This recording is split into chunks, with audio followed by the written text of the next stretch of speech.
오늘은 9번째 재앙인 흑암 재앙입니다. 이 재앙이 의미하는 바는 무엇이고 하나님이 하시는 일, 그리고 우리가 할 일은 무엇인지 살펴보도록 하겠습니다. 인류 최초의 우상은 태양이었습니다. 태양의 빛이 모든 생명체에게 중요하기에 고대 사람들은 태양을 생명의 근원으로 보았고, 그래서 고대에서는 태양을 신으로 많이 섬겼습니다. 농경사회인 애굽도 마찬가지였습니다. 애굽의 신들 중에서도 최고의 신은 태양신 라입니다. 태양에 붙인 이름이 라였습니다. 또 여러 가지 이름들이 있는데 대표적인 이름이 라였습니다. 애굽 궁중에서는 매일 솟아오르는 태양을 향하여 북을 치고 노래를 부르며 제사를 드렸다고 합니다. 태양이 그들의 삶을 지배하는 전능한 신임을 고백하고 하루의 생활을 인도해 주실 것을 기원하는 기원제입니다. 그리고 바로는 자신을 태양신의 아들이라고 했습니다. 그런데 하나님께서 모세를 통하여 애굽을 어둡게 만들었습니다. 애굽에 내리는 흑암 재앙은 단순히 어두움이 아니라고 말씀합니다. 21절 말씀을 보겠습니다. 여호와께서 모세에게 이르시되 하늘을 향하여 내 손을 내밀어 애굽 땅 위에 흑암이 있게 하라. 곧 더듬을 만한 흑암이리라. 흑암이 있게 하라고 말씀합니다. 발광체인 태양빛을 제거하는 것이 아니라 흑암을 새로 만들어서 태양빛을 가린 것입니다. 보통 애굽에서는 춘분을 전후로 하여서 약 50여일간 이른바 계절풍이라고 불리우는 서남풍이 불어오곤 한답니다. 이때 이 계절풍을 타고서 일명 캄신이라고 불리는 사막바람이 함께 동반되어서 거대한 먼지 구름과 모래가 애굽 전역의 공중을 뒤덮고 햇빛을 차단했다고 합니다. 아마 우리나라의 황사현상 정도를 생각하면 좋을 것 같습니다. 그래서 일부 사람들은 흑암 재앙이 바로 이 계절풍에 하나님의 능력이 더해져서 생긴 것이라고 그렇게 보기도 합니다. 그러나 비교적 익숙하였던 이 계절풍에 의한 재앙이라면 단 3일 만에 바로가 그렇게 쉽사리 모세에게 항복하지 않았을 것입니다. 그 어두움은 더듬을 만한 흑암이라고 말씀하시는데 이 표현이 참 독특합니다. 이 어두움은 만질 수 있는 어두움이라고 표현하고 있기 때문입니다. 보통 어두움을 느낄 수는 있지만 만질 수는 없습니다. 그런데 이 흑암은 실체를 가지고 있는 것처럼 그렇게 묘사하고 있습니다. 10장 21절 하반절에 곧 더듬을 만한 흑암이리라. 이것을 히브리어 성경으로는 웨야메시 호세크 이렇게 말하고 있는데 직역하면 그러면 흑암이 더듬게 만들 것이다 입니다. 본문에서 곧 더듬을 만한으로 번역된 웨야메시는 더듬다, 만지다 이런 뜻으로 이 동사의 기본형은 마잣이라는 단어입니다. 이 단어는 히브리어 성경에서 총 12회 정도 사용되었는데 최초로 등장하는 곳은 이삭이 신원 확인을 위하여서 야곱을 만져보는 그 본문에서 처음 나옵니다. 따라서 이 본문은 마치 시각 장애인이 앞으로 나아가기 위해서 길을 더듬는 것처럼 어둠의 상태가 절정에 다다랐음을 보여줍니다. 옆에 있는 사람이 누군지도 모릅니다. 이는 또 태양이 지면 밤이 깊어져 가는 그런 자연적인 어두움과는 질적으로 다른 그런 재앙으로 빚어진 칠흑 같은 어두움을 가리킵니다. 이런 흑암이 애굽에 내릴 것이라고 그렇게 말씀합니다. 한편으로 이러한 어두움은 하나님을 부인하고 도덕적, 영적으로 죄 가운데 처한 애굽 사람들의 강팍한 마음 상태를 우회적으로 표현한 것이기도 합니다. 죄 가운데 있는 사람은 다 이런 어두움에 살고 있습니다. 그 흑암은 어떠한 흑암일까요? 22절을 함께 보겠습니다. 모세가 하늘을 향하여 손을 내밀매 캄캄한 흑암이 3일 동안 애굽 온 땅에 있어서, 이렇게 말씀하고 있습니다. 애굽 온 땅에 3일 동안 캄캄한 흑암이 임하였습니다. 캄캄한 흑암은 히브리어 호셰크 아펠라라는 단어를 사용하고 있습니다. 특별히 캄캄한에 해당하는 아펠라라는 단어는 칠흑 같은 어두움을 뜻하는 말입니다. 이 단어는 일반적인 흑암이나 어두움을 뜻하는 단어인 호셰크와 동의어로도 쓰이고 있지만 아펠라는 호셰크보다 제한된 의미로 사용되는 경우가 많았습니다. 즉, 이 아펠라는 성경에서 두 가지 측면에서 설명하고 있는데, 그 첫 번째는 태초의 흑암, 창조 이전의 흑암이라고 그렇게 말씀하고 있습니다. 창세기 1장 2절 말씀에는 땅이 혼돈하고 공허하며 흑암이 깊음 위에 있고 하나님의 영은 수면 위에 운행하시니라. 여기서 흑암에 해당하는 단어가 바로 아펠라라는 단어입니다. 그리고 두 번째 이 단어는 재난, 두려움과 암울함이 깃들어 있는 흑암으로, 이러한 흑암은 주로 하나님의 심판과 관련된 어두움을 뜻하는 단어입니다. 특히 마지막 때인 여호와의 날에 임하게 될 어두움을 이야기합니다. 이 마지막 날, 여호와의 날에 임하게 될 어두움에 대해서는 신명기 28장 29절, 이사야 8장 22절, 58장 10절, 요엘서 2장 1절, 아모스 5장 20절, 스바냐 1장 15절에 동일하게 나타나고 있습니다. 오늘은 아모스 5장 20절 말씀만 보겠습니다. 여호와의 날은 빛 없는 어두움이 아니며 빛남 없는 캄캄함이 아니냐.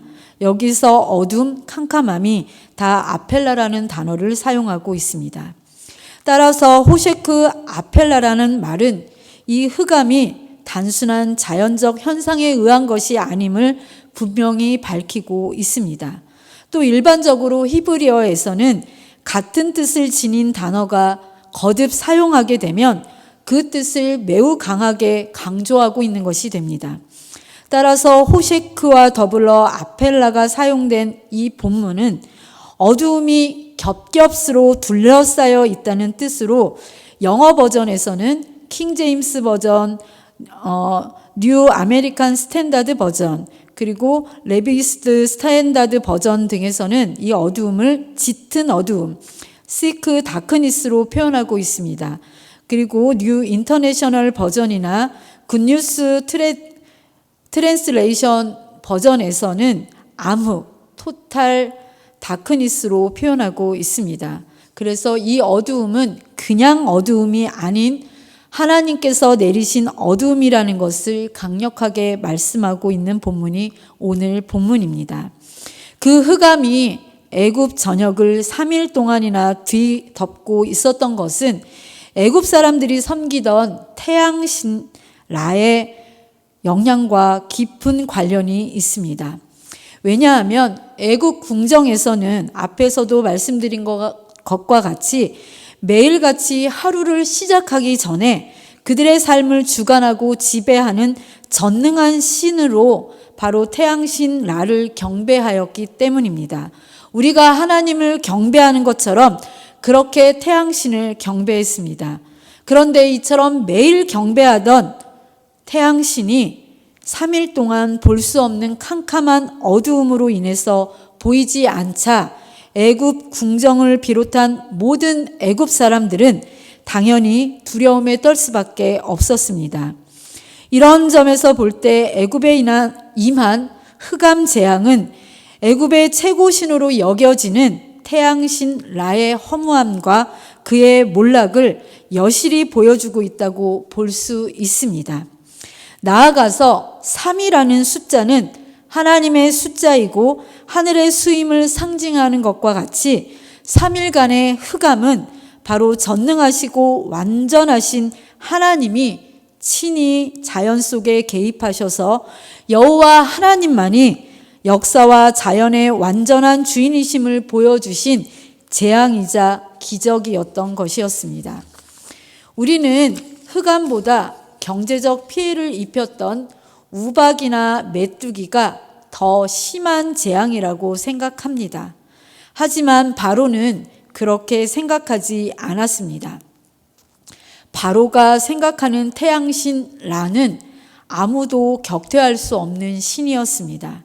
자신 또한 태양신의 후계자였기 때문에 마찬가지로 생각했습니다. 3일 동안 이 빛이 없었다라는 것은 바로가 무엇인가를 행동하지 않으면 안 될 것이라는 결론을 내리게 되었습니다. 왜냐하면 이 흑암은 기름으로 불을 붙여도 켜지지 않는 그러한 흑암이었기 때문입니다. 불을 켜면 어둠이 사라지고 환한 세상이 되어야 하는데 그런 상식이 통하지 않는 흑암이었던 것입니다. 하나님께서 하나님 되심을 보여주신 재앙이었습니다. 우리 생각에는 말도 안 되지만 피조물인 태양신과의 싸움에서 하나님께서 제대로 이기신 것이기도 합니다. 그 당시 애굽 사람들은 태양신이 힘없이 무너지는 꼴을 허망하게 지켜보아야만 했습니다. 23절을 보겠습니다. 그동안은 사람들이 서로 볼 수 없으며 자기 처소에서 일어나는 자가 없으되 온 이스라엘 자손들이 거주하는 곳에는 빛이 있었더라. 사람들이 서로 볼 수도 없습니다. 애굽 사람 중에는 자기 처소에서 일어나는 사람이 없었습니다. 기본적인 식생활도 할 수 없었다라는 것을 의미합니다. 단순히 전기가 끊기는 정도의 피해가 아니라는 것입니다.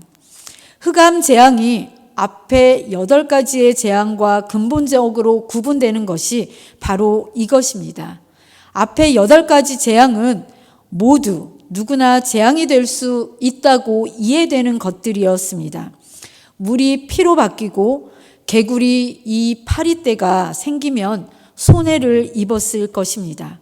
가축의 돌림병, 악성 종기, 우박, 메뚜기 재앙도 글자 그대로 재앙입니다.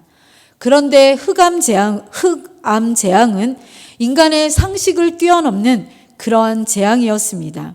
재앙 같지 않았지만 재앙입니다. 인간의 지혜를 비웃는 그런 재앙이었습니다. 당시나 지금으로도 인간의 과학 문명으로 이해할 수 없는 그러한 재앙이었습니다. 본문은 1차적으로 애굽 사람들이 자리에서부터 일어나지 아니했다라고 그렇게 기록하고 있습니다. 그러나 이는 애굽 사람들이 잠만 자고 자리에서 일어나지 않았다라는 의미가 아니라 애굽의 모든 사람이 각자의 집에 머물면서 외출이나 모든 외부의 활동을 포기하였음을 의미합니다. 이는 물론 애굽 땅에 임한 짙은 흑암으로 앞을 볼 수 없었기 때문이기도 하였지만 한편으로는 짙은 어두움으로 인하여 생기는 말할 수 없는 공포감과 두려움 때문이기도 하였습니다. 나아가서 3일 동안이나 애굽 전역에 깔린 짙은 어두움으로 인하여서 모든 애굽 사람들은 태양을 볼 수 없었고 그로 인한 이들의 활동 마비는 곧 애굽 땅 전역에 죽음의 그림자가 서서히 밀려오고 있음을 상징하는 것이기도 했습니다. 이 흑암 재앙은 이제 곧 있을 애굽 역사상 최대의 재앙의 날인 처음 난 것들의 죽음에 대한 서막이기도 합니다. 그러나 이스라엘 자손이 있는 곳에는 빛이 있었다고 전하고 있습니다. 여기서 빛에 해당하는 히브리어 단어는 오르로 사용하고 있다는 사실에 주목해야 합니다. 그 빛은 태양빛이 아닙니다. 그 빛은 태초에 창조된 빛이었습니다. 태양과 관계없는 이런 흑암이 존재할 수 있을까요? 하나님은 천지를 창조하실 때 첫째 날 빛을 창조하셨습니다. 그리고 태양은 네 번째 날 창조하셨습니다. 일반적인 상식으로는 태양이 없으면 빛이 존재할 수 없다고 생각합니다. 그러나 태양과 관계없는 빛이 있다는 것을 오늘 말씀이 이야기하고 있습니다. 이 말은 태양과 관계없는 어둠이 존재한다는 것을 또한 의미합니다. 하나님은 흑암 재앙을 통해서 바로에게 세상을 창조하신 창조주가 누구인지 알려주시는 것입니다. 진정 섬겨야 할 대상은 태양이 아니라 여호와 하나님임을 알려주는 것입니다. 우리 인생의 가장 중요한 원리로 삼고 살아야 할 것이 무엇인지 분명하게 보여주는 말씀이 오늘 본문의 말씀입니다. 천지를 창조하신 분도 하나님이시고 우주를 다스리는 분도 하나님이십니다. 즉 우리가 섬겨야 할 분은 하나님이십니다. 이 하나님이 신약에서 빛으로 오셨습니다. 요한복음 8장 12절 말씀을 함께 보겠습니다. 예수께서 또 말씀하여 이르시되 나는 세상의 빛이니 나를 따르는 자는 어두움에 다니지 아니하고 생명의 빛을 얻으리라. 예수님은 자신을 빛이라고 하셨고 자신을 따르는 자는 어두움에 다니지 않고 생명의 빛을 얻는다고 말씀하셨습니다. 예수님은 생명의 빛으로 세상에 오셨습니다. 빛이신 예수님이 내 안에 들어오시면 죄인들은 나는 죄인입니다라고 고백하게 됩니다. 왜 그렇습니까? 과거에는 보이지 않던 것이 보이기 때문입니다. 그 빛 안에 얼마나 죄인인가를 깨닫게 되기 때문입니다. 사명이 보이지 않던 사람에게는 사명이 보입니다. 영적 눈이 띄기 때문입니다. 성경이 믿어지고 이해가 됩니다. 남이 볼 수 없는 것을 보게 됩니다. 빛으로 오신 예수님이 우리 안에 빛으로 계실 때에 이성이 살아나고 지성이 새로워집니다. 또한 양심이 살아납니다. 에베소서 5장 8절 말씀을 보시겠습니다. 너희가 전에는 어두움이더니 이제는 주 안에서 빛이라. 빛의 자녀들처럼 행하라. 예수님은 세상의 어두움을 물리치기 위해서 오셨습니다. 죽음의 어두움, 죄의 어두움, 근심의 어두움, 시기와 질투의 어두움, 전쟁과 기근의 어두움, 두려움과 불안의 어두움, 질병과 고통의 어려움을 몰아내시기 위해서 이 땅에 오셨습니다. 그래서 예수님을 모시기만 하면 죽음의 공포에서 두려워하는 자들이 죽음의 공포로부터 참 자유를 누리게 됩니다. 죄의 깊은 수렁에 빠져 있던 자들이 빛이신 예수님을 만나면서부터 죄의 수렁에서 빠져나와 용서받게 됩니다. 빛이신 예수님을 모시기만 하면 우리도 빛이 된다고 말씀하고 있습니다. 이 빛을 받으면 어두움의 생각, 어두움의 지식, 어두움의 도덕, 어두움의 문화가 물러갑니다. 이 빛을 받으면 생명이 살아나게 됩니다. 이 빛 안에는 생명이 있기 때문입니다. 그래서 누구든지 예수님을 믿으면 멸망하지 않고 영생을 얻게 된다고 말씀은 증언하고 있습니다. 자신이 섬기던 태양신 라가 흑암 앞에 아무 소용이 없자 바로는 모세에게 협상안을 내놓습니다. 10가지 재앙에서 바로는 4가지 협상안을 제시하는데 오늘 말씀에 나오는 협상안이 마지막입니다. 24절 말씀을 보겠습니다. 바로가 모세를 불러서 이르되 너희는 가서 여호와를 섬기되 너희의 양과 소는 머물러 두고 너희 어린 것들은 너희와 함께 갈지니라. 3가지를 제안하고 있습니다. 첫째는 가서 여호와를 섬기라는 것입니다. 둘째는 어린 자녀들도 가라는 것입니다. 이 2번째 제안은 이전에는 허용하지 않았던 것입니다. 하나님께서 메뚜기 재앙을 내리실 때 바로는 장정들만 가라고 그렇게 협상안을 내놓았습니다. 그러나 9번째 재앙을 통하여서 바로는 이제 어린 자녀들도 함께 가라고 허용합니다. 그런데 끝까지 허용하지 않는 것이 있습니다. 바로 3번째 제안인데 양과 소는 놓고 가라는 것입니다. 이것은 재산이며 재물입니다.